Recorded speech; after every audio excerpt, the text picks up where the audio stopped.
কৃষিতে নতুন স্বপ্ন দেখাচ্ছে ধান গবেষণা ইনস্টিটিউট। বাড়ি উদ্ভাবিত পুষ্টি সমৃদ্ধ উচ্চ ফলনশীল ব্রি শতাধিক জাতের ধান বোরো, যা প্রতি শতাংশে প্রায় 1 মণ ফলন দিয়ে বড় বিপ্লব ঘটাচ্ছে বলে জানিয়েছে কৃষিবিদরা।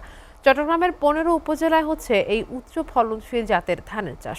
অধিক জনসংখ্যায় খাদ্যের চাহিদা মেটানোর জন্য এসব জাত সম্প্রসারণের কাজ করছে কৃষি বিভাগ। চট্টগ্রাম থেকে মৃন্ময় বিশ্বাসের প্রতিবেদন।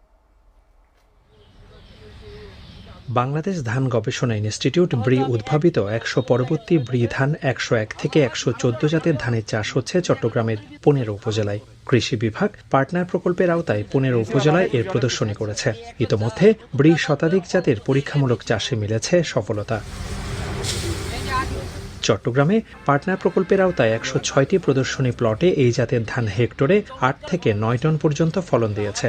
ব্রি ধান 29-এর বিকল্প হিসেবে এই ধানের আবাদ করেছেন কৃষকরা। হাইব্রিড ধানের সমান ফলন দিতে সক্ষম নতুন এই জাতের ধানে প্রচলিত জাতের ধানের মতো রোগবালাই নেই। লম্বা চিকন প্রিমিয়াম কোয়ালিটির এই ধানের ভাত ঝরঝরে এবং খেতে সুস্বাদু। স্বল্প খরচে ধানের বাম্পার ফলন পেয়ে লাভবান হচ্ছেন কৃষকরা। কৃষি অফিসারের পরামর্শে 101 ধানের চাষ করছি, ইনশাআল্লাহ অনেক ভালো হয়েছে ফসল। অন্যান্য জাতের চেয়ে উন্নত মানের বীজ দিছে, সার দিছে, তারপর 101 জাত দিছে। মাশাআল্লাহ ধান ফলন ভালো হয়েছে। আমাদের যেগুলো ওষুধগুলো দিছে অনেক উন্নত মানের ওষুধ। বড় মৌসুমে চট্টগ্রামের 15 উপজেলায় ব্রি 101, 102 জাতের 106টি প্রদর্শনী প্লট করার কথা জানালেন কৃষি কর্মকর্তারা।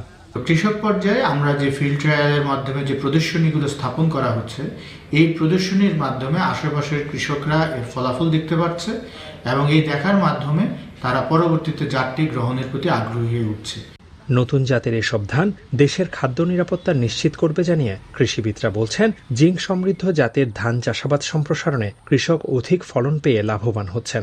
পাশাপাশি দেশের সাধারণ মানুষের পুষ্টির ঘাটতিও পূরণ হচ্ছে।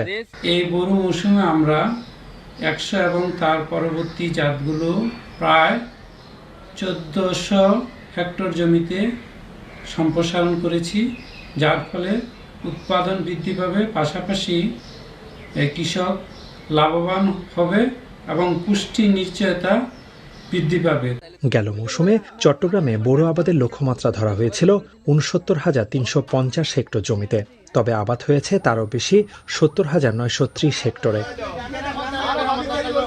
মৃন্ময় বিশ্বাস, এসএটিভি, চট্টগ্রাম।